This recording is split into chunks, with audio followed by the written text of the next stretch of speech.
céus, a terra e todo o seu exército foram acabados. Nós queremos aqui chamar a atenção, irmãos, para a palavra céus. Céus, no hebraico, que é Shamai. Você tem uma letra, deixa eu aumentar um pouquinho aqui para os irmãos poderem ver. Céus, no hebraico, é Shamai. Você tem a letra Shim, com o maçorético aqui, e você tem Mai. E a junção dessas duas palavras, quais são as palavras? Mai quer dizer águas, e Shim quer dizer de lá. Céus quer dizer águas de lá. Maravilha, meus irmãos. Enquanto nos céus nós teremos abundância de águas, inclusive quando Deus cria, né? Ele cria águas de cima e águas de baixo. Amém? Os céus são águas de lá. Louvado seja Deus.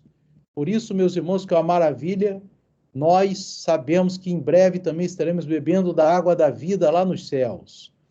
E aqui, meus irmãos, vamos ver outro detalhe interessante, meus irmãos, sobre os céus aqui no livro de Enoque, capítulo 45, no verso 1, que diz assim: a segunda parábola, a respeito daqueles que negam o nome da habitação dos santos e do Senhor dos Espíritos. Fala da habitação, meus irmãos. Habitação são os céus. Diz aqui, irmãos, aos céus eles não ascenderão, nem virão sobre a terra.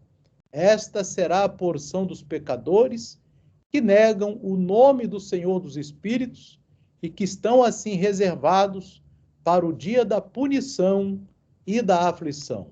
Os céus são a habitação do eterno, meus irmãos. E muitos negam o eterno e os céus, e serão reservados para a punição eterna, como diz aqui também no livro de Enoque, em nome de Yeshua. Outro ponto que eu queria falar com os irmãos, e a gente viu agora, meus irmãos, no louvor, né? Quando a gente viu agora, você vai ver assim, diz assim: no princípio criou Deus o céu e a terra. Isso é o primeiro versículo da Bíblia. Amém? Esse é o primeiro versículo da Bíblia, que você vê aqui, né, irmãos? Você vê aqui que Deus criou os céus e a terra, né? Os céus aqui, Shamai, et ha-shamai, e ve et haaretz. Só que você vê, irmãos, que todas essas palavras aqui, né, no princípio aqui é Bereshit, né? Bereshit, criou aqui, tá como Barar, e aqui você vê Elohim, quer dizer, Deus criou, né? Criou Deus. O céu tá aqui, né? Hashamai. E a terra, Haaretz. O que está fazendo esse Aleph e Tav aqui, meus irmãos? Que não tem tradução para o Aleph e o Tav. Aleph está no original da Torá, no primeiro versículo da Bíblia está o Aleph e o Tav. Está o Aleph e o Tav aqui no primeiro versículo da Bíblia. E aqui nós vamos ver, meus irmãos, quem é o Aleph e Tav. Quem é esse que aparece aqui, irmãos, no primeiro versículo em hebraico, mas não tem tradução para ele aqui. E nós vamos ver, irmãos, que está aqui na Bíblia, em Apocalipse 1:8, quando Yeshua fala: eu sou o Aleph e o Tav. Aí vem Alfa e Ômega, mas no hebraico é Aleph e Tav. Então, Yeshua é o Aleph e o Tav, meus irmãos, que está presente na criação. E é interessante que quando a gente está ali, irmão, louvando, aquele louvor, né, de Yeshua HaMashiach, que a gente louvou agora há pouco, né, a gente estava louvando esse louvor, eu vou botar aqui, né, irmãos, a parte que aqui que vocês devem ver, louvado seja o nome do Eterno, vamos aqui, irmãos, oh, aleluia, aqui, ó, nessa própria introdução aqui, irmão, do louvor, está o Aleph e o Tav, falando que de Yeshua HaMashiach. Amém? E Yeshua é o Aleph e o Tav, meus irmãos, que está na criação, ele está criando. Louvado seja Deus, você pode observar aqui, irmão, que ele está na criação. Quando Deus cria os céus e a terra, você vê que está aqui o Aleph e o Tav, que é o Alfa e o Ômega. E Yeshua HaMashiach, como está em Apocalipse, capítulo 1, verso 8. Eu sou o Alfa e o Ômega, o princípio e o fim, diz o Senhor Yeshua, que é, que era e que há de vir, o El Shaddai, amém? O Todo-Poderoso. Amém, meus irmãos? Então, essa aqui é uma palavra muito importante para nós meditarmos, meus irmãos, em nome de Yeshua. E nós vamos ver também, meus irmãos, louvado seja Deus, agora meditando na palavra de Deus, ali no livro de Juízes.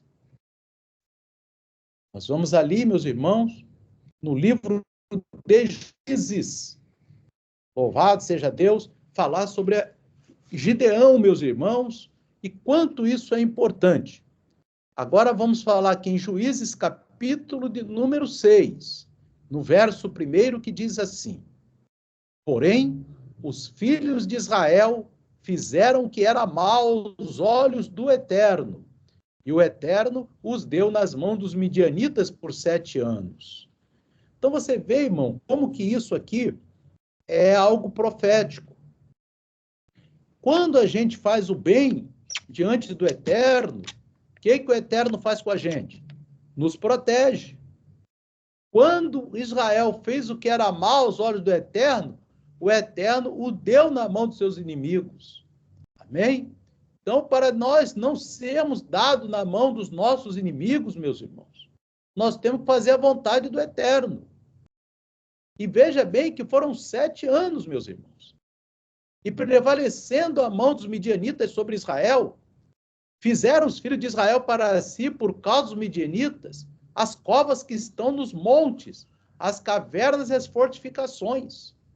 Eles cavaram fortificações, cavaram cavernas, porque sucedia que, semeando Israel, os medianitas e os amalequitas, e também os do Oriente, subiam contra ele, e punham-se contra ele em campo, e destruíam os frutos da terra. Você imagina, irmão, Israel plantava, e os inimigos destruíam a plantação de Israel, amém? E destruíam os frutos da terra até chegarem a Gaza. Olha só, Gaza, lá no início da Bíblia, amém?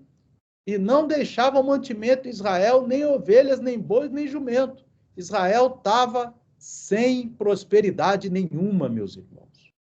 Porque os seus inimigos subiam com seus gados e tendas, vinham como gafanhotos em grande multidão, que não se podia contar. E assim, verso 6, assim Israel empobreceu muito pela presença dos midianitas. Então os filhos de Israel clamaram ao Eterno.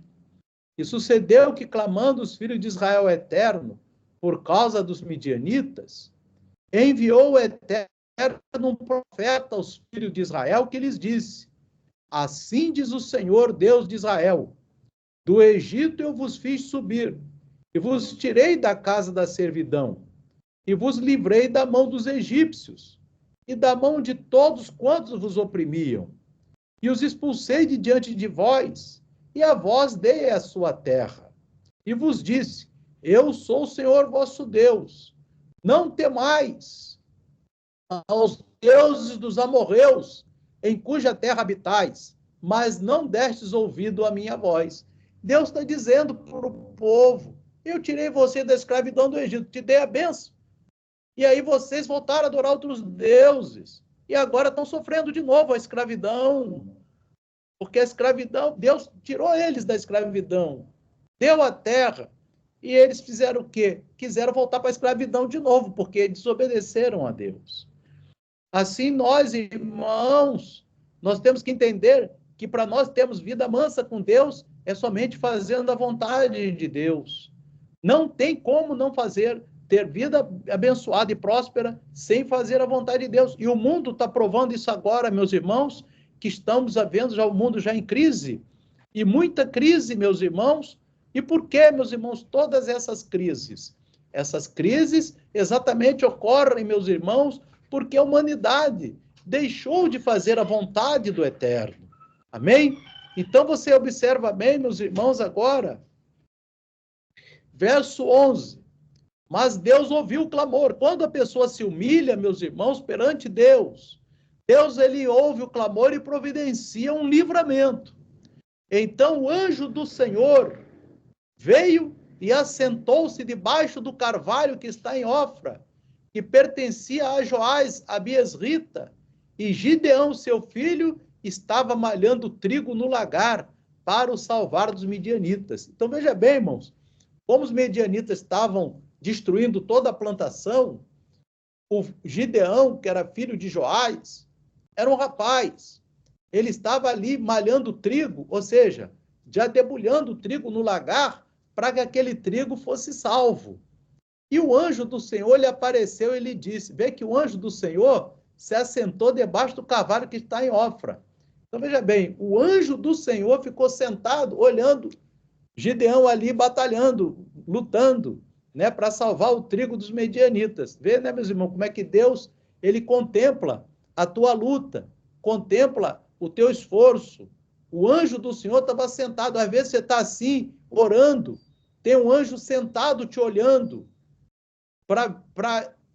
como se fossem os olhos de Deus para te abençoar. Você está ali fazendo shacharit, você está fazendo mirá, você está fazendo arvit, o anjo do Senhor está ali, perto de você, olhando. Você está aqui nesse momento, aqui, adorando a Deus no culto. O anjo do Senhor já está escrevendo a tua semana, te abençoando. Aleluia! Então, o anjo do Senhor estava sentado ali, irmão, vendo Gideão trilhando o lagar.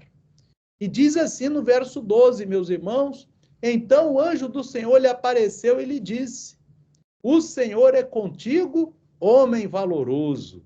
Olha que maravilha, meus irmãos.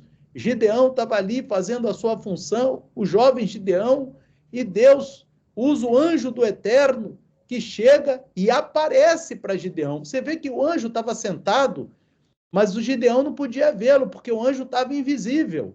No verso 12, o anjo se torna visível e diz para Gideão, o Senhor é contigo, homem valoroso.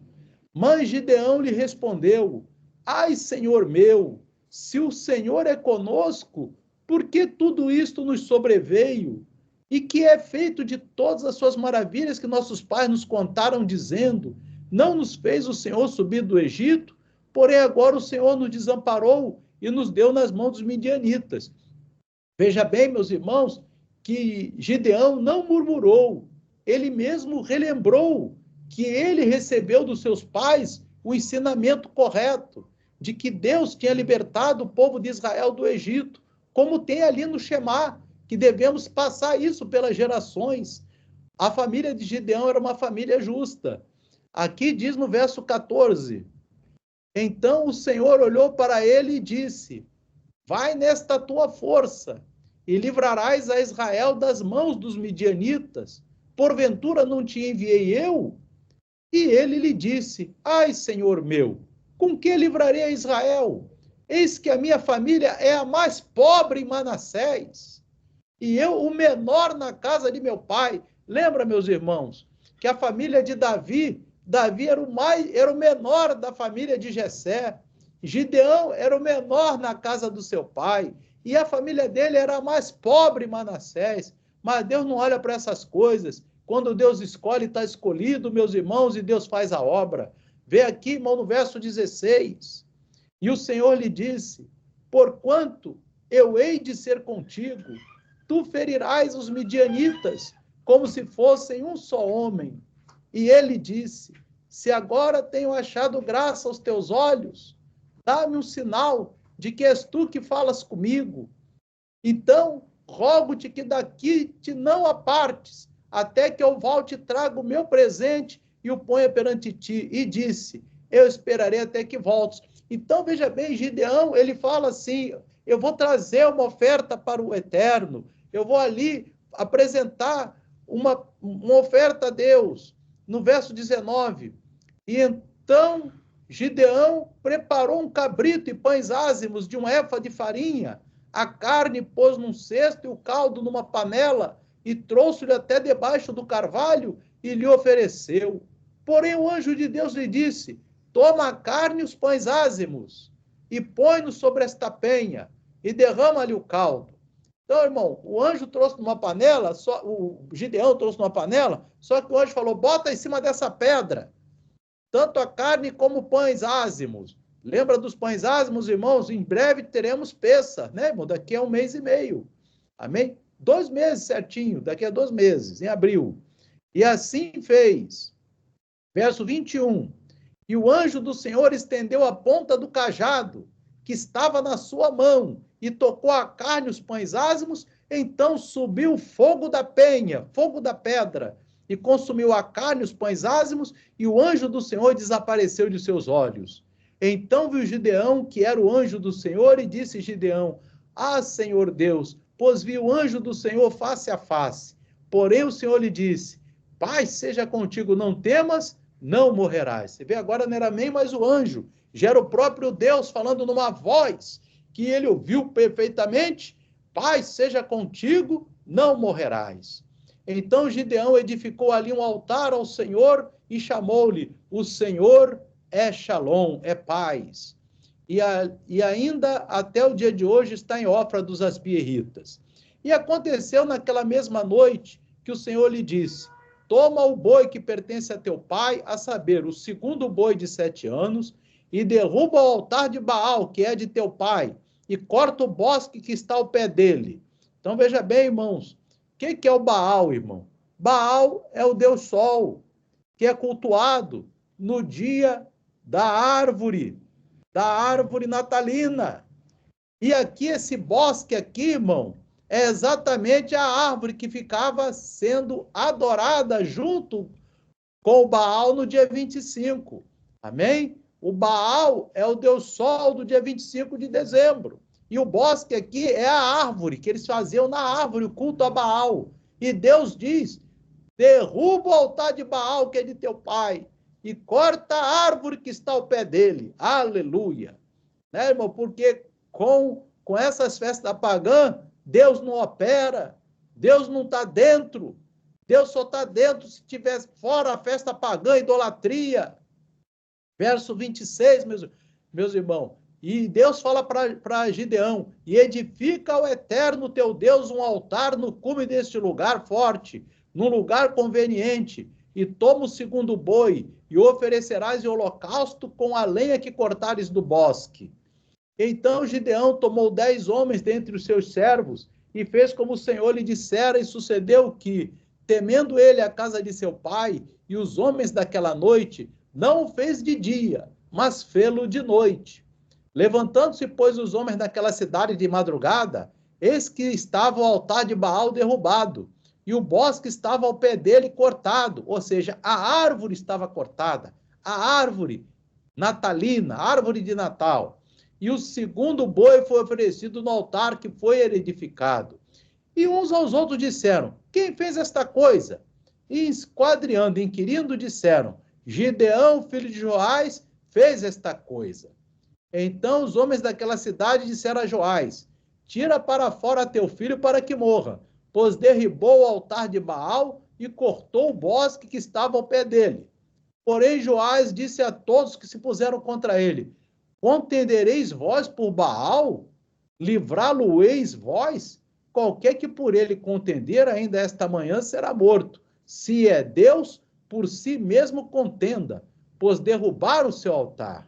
Por isso, naquele dia, eles chamaram Jerubaal, dizendo: Baal contenda contra ele, pois derrubou o seu altar. Então, aí, meus irmãos, veja bem. Ora, como é que a pessoa vai defender um Deus que ele acredita?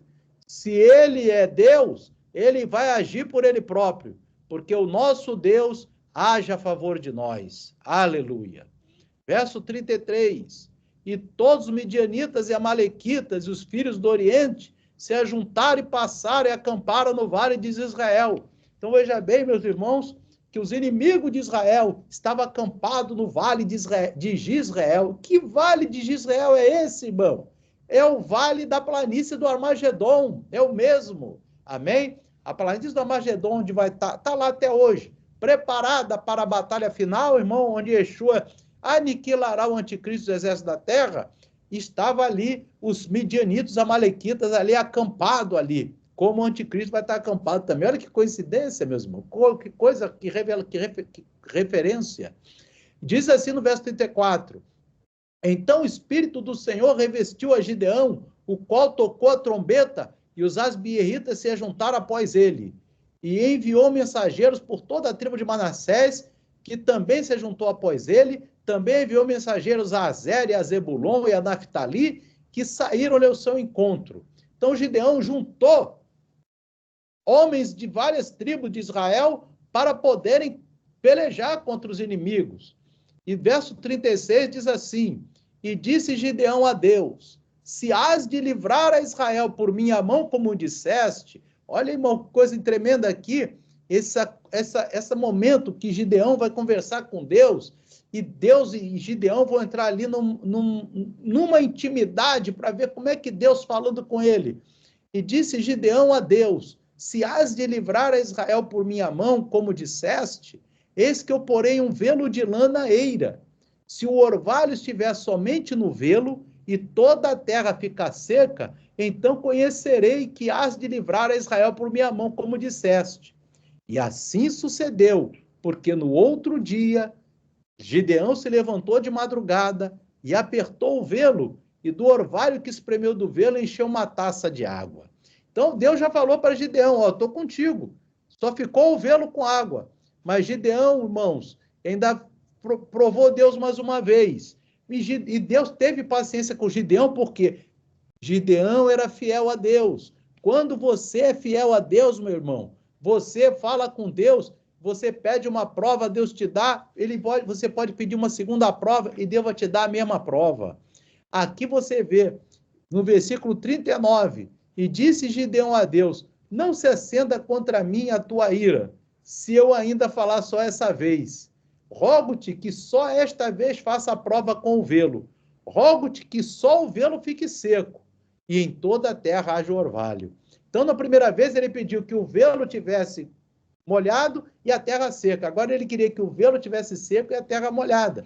E no verso 40 diz, e Deus assim fez naquela noite, pois só o velo ficou seco e sobre toda a terra havia orvalho. Amém? Então Deus teve paciência com Gideão, porque Deus estava vendo ali, era um elo, da mesma maneira o elo era Noé, da mesma maneira o elo era Moisés, da mesma maneira o elo era Jefté, do mesma maneira o elo era Débora, a juíza em Juízes 4, porque eram pessoas fiéis a Deus, que aí Deus tinha paciência com aquelas pessoas para poder Deus dar o livramento. Veja bem agora, então Jerubaal, que é Gideão, se levantou de madrugada, e todo o povo que com ele havia, e se acamparam junto à fonte de Arode, de maneira que tinha o arraial dos midianitas para o norte, no vale, perto do outeiro de Moré. Então, e disse o Senhor a Gideão, agora veja bem, meus irmãos, esse ponto aqui. Deus, ele vai dizer para Gideão, olha, vou te dar vitória, já te provei ali no velo, agora eu quero provar a tua fé, Gideão, agora sou eu contigo. Olha, meus irmãos, como é que teve também agora o caminho de volta, hein? Olha só, no versículo 2, Deus diz para Gideão, muito é o povo que está contigo, para eu dar aos midianitas na sua mão, a fim de Israel não se glorie contra mim, dizendo, a minha mão me livrou. Então, Deus chega para Gideão e diz assim, ó, tem muita gente com você, se eu der os midianitas na tua mão, você vai pensar, você não, porque você é fiel, mas Israel vai pensar que Israel é o próprio que venceu. Não, tem muita gente. No verso 3, Deus fala para Gideão, agora, pois, apregou os ouvidos do povo, dizendo, quem for medroso e tímido, volte e retire-se apressadamente das montanhas de Gileade. Então, irmão, você veja bem, Deus chegou e falou claramente, se tiver alguém com medo aí, pode voltar atrás, que eu no meu exército eu não quero medroso nem tímido. Olha aqui só, meus irmãos, nós que fazemos parte do exército do Eterno, nós não temos medo nem timidez, ou seja, nós somos ousados, aleluia, em fazer a vontade do Eterno. Amém? Nós somos ousados em querer fazer a vontade de Deus. Então, não podemos ter medo nem timidez. Então, quem for medroso e tímido, volte e retire apressadamente das montanhas de Gileade. Então, voltaram do povo 22.000 homens, voltaram para trás. Só 10.000 ficaram. Então, você veja, irmão, o povo todo de Gideão eram 32.000 homens. Quando Deus diz, quem é tímido e medroso, volte. Ora, eles 22.000 voltaram para trás, só ficaram 10.000. Piorou a situação, né? Aqueles 10.000 falou assim, e agora? Só tem 10, só tem a gente. E os medianitas era como a areia do mar, irmãos. Era muita gente. E estavam já dominando, tanto os medianitas como os amalequitas, já dominavam aquela área toda ali, inclusive Gaza. Dominavam toda aquela área de Israel. Hoje, onde é a área de Israel, o Estado de Israel, dominavam. E ficaram só 10.000. E agora, então, disse o Senhor a Gideão, olha bem, irmão, verso 4, ainda há muito povo, faze-os descer às águas e ali os provarei. E será que daquele que eu te disser, este irá contigo, esse contigo irá. Porém, de todo aquele de que eu te disser, este não irá contigo, esse não irá. Veja bem, irmão, o povo já estava com 32, agora está só com 10.000. E Deus ainda disse para Gideão, ó, tem muita gente, Gideão. Meu Deus do céu, papai, como é que eu vou fazer agora? Se já não tem mais 22.000, já voltaram atrás. Estou com 10.000, e agora, meu pai? E aí Deus diz assim, vai ali que eu vou te dizer. Verso 5, e fez descer o povo às águas. Vocês estão entendendo como é que Deus trabalha, meus irmãos? Deus trabalha a tua fé, a minha fé. A nossa fé tem que ser uma fé que remove montanha, meu irmão, porque Deus, quando quer te abençoar, Ele prova, mas Ele te dá a vitória. Aleluia. E nós temos que entender que os mistérios de Deus são testando a nossa fidelidade. Olha lá no verso 5. E fez descer o povo às águas. Então o Senhor disse a Gideão, qualquer que lamber as águas com a sua língua, como as lambe o cão, esse porás à parte, como também a todo que se abaixar de joelhos a beber. Veja bem, irmãos. Deus fala, e verso 6, e foi o número dos que lamberam, levando a mão à boca, 300 homens, e todo o restante do povo se abaixou de joelhos a beber as águas. Então Deus fez um teste, bota lá para beber água todo mundo. Quem pegou a água, levou na boca, separa. Esse vai para a peleja. Por quê? E aquele que deitou e abaixou e lambeu a água com a cara lá na água, esse não precisa ir. Por quê, irmão? Aquele que levou na boca, meus irmãos, ele estava vigiando. Ele está com a água vindo na boca, mas está olhando o adversário. Então, Deus disse, aquele que abaixou lá para beber água que nem um cão, esse eu não quero não, porque esse aí não está vigiando. É a parábola das 10 virgens, né, meus irmãos? Aquele que levou a água na boca é o prudente, porque ele não só fez de beber a água, mas como está atento. Por isso que Yeshua fala para nós, vigiai e orai. Porque se a gente, para que podeis evitar o quê? As pragas desse mundo, como está em Lucas 21:36. Vigiar é ter prudência. Aleluia. E aqui Deus diz, desses 10.000, só 300 que vão para a batalha. Meu papai, era 32.000. Agora Deus diz, vou só com 300, meu pai. Menos de 1%, irmão. 1% de 32.000 daria 320. Eu vou com 300, vou com menos de 1%, meus irmãos. Amém? Verso 7. E disse o Senhor a Gideão, com estes 300 homens que lamberam as águas vos livrarei, e darei os midianitas na tua mão. Portanto, todos os demais se retirem, cada um ao seu lugar. E pronto. Deus disse, 300 para dizer que fui eu que fiz. Aleluia. E o povo tomou na sua mão a provisão, as suas trombetas, e enviou a todos os outros homens de Israel, cada um a sua tenda. Então, os próprios 300, irmão, você vê bem, eram valorosos. Ele diz assim, volta para trás, você não for escolhido, vamos pegar aqui que nós vamos para a guerra. Olha que coisa, irmão, eles estavam ali firmes. Porém, os 300 homens reteve, estavam ao arraial dos midianitas embaixo no vale. Amém? Porque, irmão, Deus que é valente. Deus quer que a gente seja valente, meus irmãos, na obediência, na santificação e também na evangelização. Amém? E sucedeu que naquela mesma noite, o Eterno lhe disse: levanta-te e desce ao arraial, porque eu tenho dado na tua mão. E se ainda temes descer, desce tu e teu moço porá ao arraial, e ouvirás o que dizem. Então, fortalecidas as tuas mãos, descerás ao arraial. Então desceu ele com seu moço porá até o extremo das sentinelas que estavam no arraial. Vê, irmão, Gideão está com 300. Os medianitas são com água do mar, com areia do mar, areia do mar. E aí Deus ainda diz, vai lá e vai ver o que eles estão falando entre eles. Aí chegou Gideão com um moço dele, que era tipo um ajudante, e aí verso 12. E os medianitas e os amalequitas e todos os filhos do Oriente jaziam no vale como gafanhotos em multidão, e eram inumeráveis os seus camelos, como a areia que há na praia do mar em multidão. Então, vê, irmão, 300 para uma multidão, irmão.